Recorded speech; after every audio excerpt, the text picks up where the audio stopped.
The Steelers made some history last night, and not in a good way. For the first time ever, they blew a 16-point lead at home, lost to the Chargers. Phillip Rivers threw 2 touchdown passes, including deflected TD to Keenan Allen. The Chargers scored 23 unanswered points, went on to win 33-30 with a field goal at the buzzer, or trike.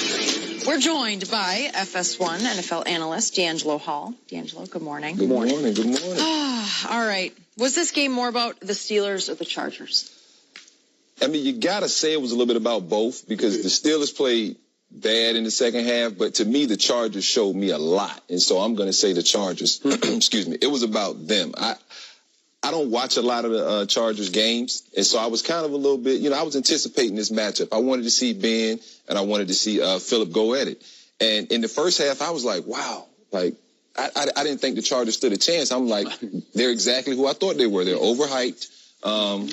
And so when I saw that second half, I was just enamored with the way I felt like the message was relayed in that locker room, because obviously you can tell those guys had a passionate halftime speech to get those guys fired up, because it looked like 2 totally different teams. And I'm starting to believe that the Chargers can actually make some noise in the playoffs. And I did not believe that at first. But if you see a lot of the adjustments they made through the course of that game in the second half, man, they are a force to be reckoned with. And they did that without Melvin Gordon. And he is a baller. And so when he gets back out there, him and the other running back, those 2-headed monsters, I mean, Justin Jackson, he had a coming out party. He did. He played very well. I wish that Northwestern would have had him on Saturday night. He probably could have used him. Huh? Yeah, no, they definitely did okay without him. No, they didn't. Yeah, they did. No. Hey, Skip, didn't I? Hold on. We talked about this on Friday, and I told you what was going to happen, didn't I? I told you on charge, old Phillip. And what I didn't say was you overlooked the fact there's no Melvin Gordon, and I thought there was no way your Chargers could win that game, and they should not have won that game. It should have been sweating in the first half. Hey, at halftime, you were probably like, "Oh my goodness!" It should have been 37-7 at halftime. Yeah, You're lucky it wasn't that. But what did I tell you? Ben, I don't trust. I got lucky. I told you I don't trust Ben. He get cavalier with the ball. He gonna throw the ball and throw interception. You know what they say about blind squirrels? Yeah, well, I found another one. I'm gonna keep finding them too till I get all my cases back. We didn't have a case on that. And congratulations to Phillip Rivers. He and his wife expecting baby number 9 in March. So that was good. So he knew he was gonna do that thing. That really congratulations. I don't know. Yeah, he can afford it. He can afford it. This is more about the Chargers. To go on the road and beat a good team, because I believe the Steelers are a good team. I don't think they're great, Skip. The deficiencies that I always thought they possessed on defense, it reared its ugly head last night. And Phillip was able to pick them apart. And until Justin Jackson, he came in and started running the ball late. They really, because the first half they had 1 yard rushing. Yes. And so that put a lot of pressure on Phillip. They were pinning their ears back. Now, if you remember, Skip, it was about to be what? Could have been easily 20-0. But the right tackle, TV, he clearly jumped. Now, you remember the same right tackle, Skip, against Cleveland. Yes, at Cleveland. And the guy lost his job. The official lost his job. They fired him. Yeah. Are we going to fire this guy? It might be a situation because he clearly jumped. That got him some momentum. But Ben threw a horrible interception. He had the guy wide open. And he Skip, in a situation like that, just throw him the ball. You don't have to be perfect. What was he doing? Like throw this lollipop just kind of up for grabs?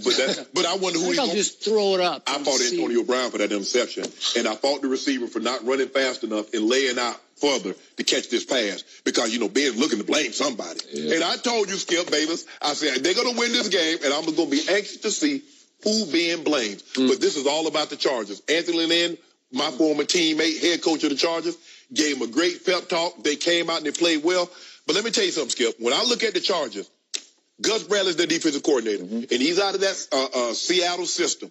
They believe they'll line up in a coverage, and they believe their players are better than yours, and they can out-execute you. But you can't just line up in cover 1 and cover 3. Not today. Not today. The teams are too good, Skip. They know where the weakness is in that defense, and they were just lining up in the first half. Because they got Joey Bosa, and they think he can get you. Right. No. And Melvin Ingram. But they mixed it up. They had to. They got it one time when they really needed to, Skip. Put him in a second and long. Then it was third that he got off the field. And Phillip, they got that punt return for a touchdown. And that was really the difference in the ball game. But Phillip Rivers, that was unbelievable. That last drive, Skip, that was a thing of beauty. 4 minutes and 15 seconds, and you kick a walk-off field goal to say, good night, everybody. Thanks for playing. I just knew they were going to get one more possession, Pittsburgh. I saw Ben pacing the sidelines. I'm like, there's no way they're going to run 4 minutes out on the clock. But that's the way you practice it. Yep. Every week you got a 4-minute drill, all of a sudden, and you try to execute Jackson, a 7th-round draft choice, was Todd Gurley. Yeah. Or I'll go one level higher. He was Ezekiel Elliott. Hold on. Who leads the league in rushing, Skip? Ezekiel. No, he doesn't. Todd Gurley does. By 25. Does he? By 25 yards. And the dude got about 18. If they played one more game. No, stop it, Skip. You know they're even. Why you do that?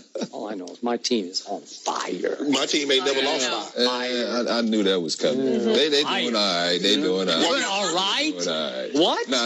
Okay. Watch that old fire. So, this game last night was all about what's wrong with the Pittsburgh Steelers. They should have won it in the second quarter. They should have just put it away. I'm serious, when it could have been 37-7. And by the way, even at 23-7, they were 174-0-1 when they were up by 16 plus at home.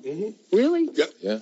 Well, what's wrong with this team? Well, it lacks a killer will, and it lacks a backbone of discipline. There's some core of discipline that's missing in this team.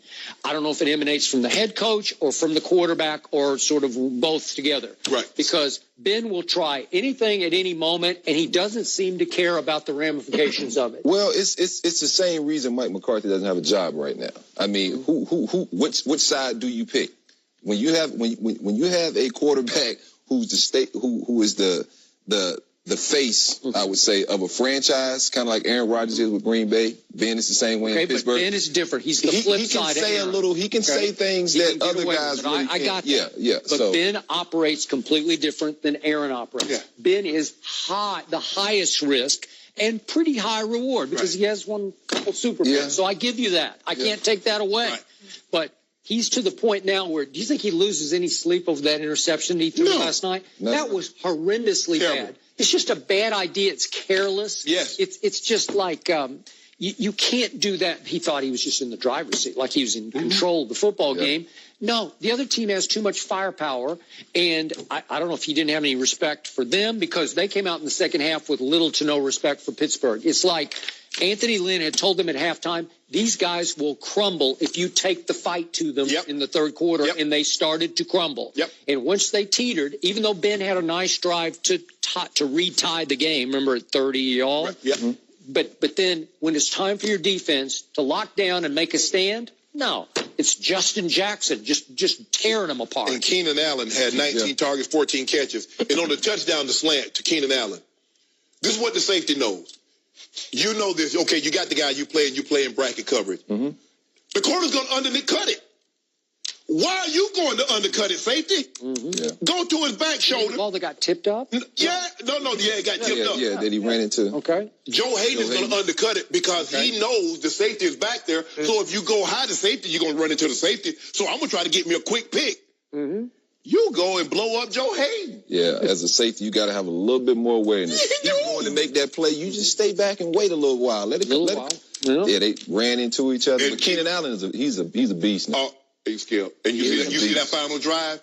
You got to go. And I understand they were scared of playing dime because you don't want them to run the ball with Jackson. But when you play nickel, that means 51, your middle backer, is one-on-one with the slot receiver, which is Keenan Allen. And where do you think Phillip Rivers is going to go? Keenan Allen. So he got the option route. Okay, you go in or out. And he was just right down the field. It was dicey. But those Chargers. Then what an eyesore to end the game with 3 straight offsides on field goals. Really? Guess what? I'd have kept doing it. Well, they ain't had nothing to lose at that point.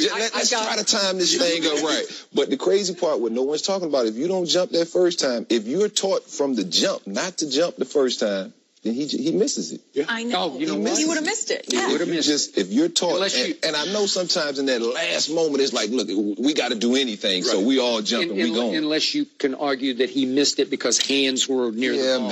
Maybe. And because they jumped. Because what was it, 49 or 52 yards? It was farther. Yeah, it kept getting up. Yeah. I don't think it was in the 50s. You got this? 40s. Yeah, so. Are you saying for sure they're in the Super Bowl? I picked them to go to the Super Bowl, but I didn't expect Patrick Mahomes boy to be lighting it up like this. Also, you're off your own bandwagon now? No.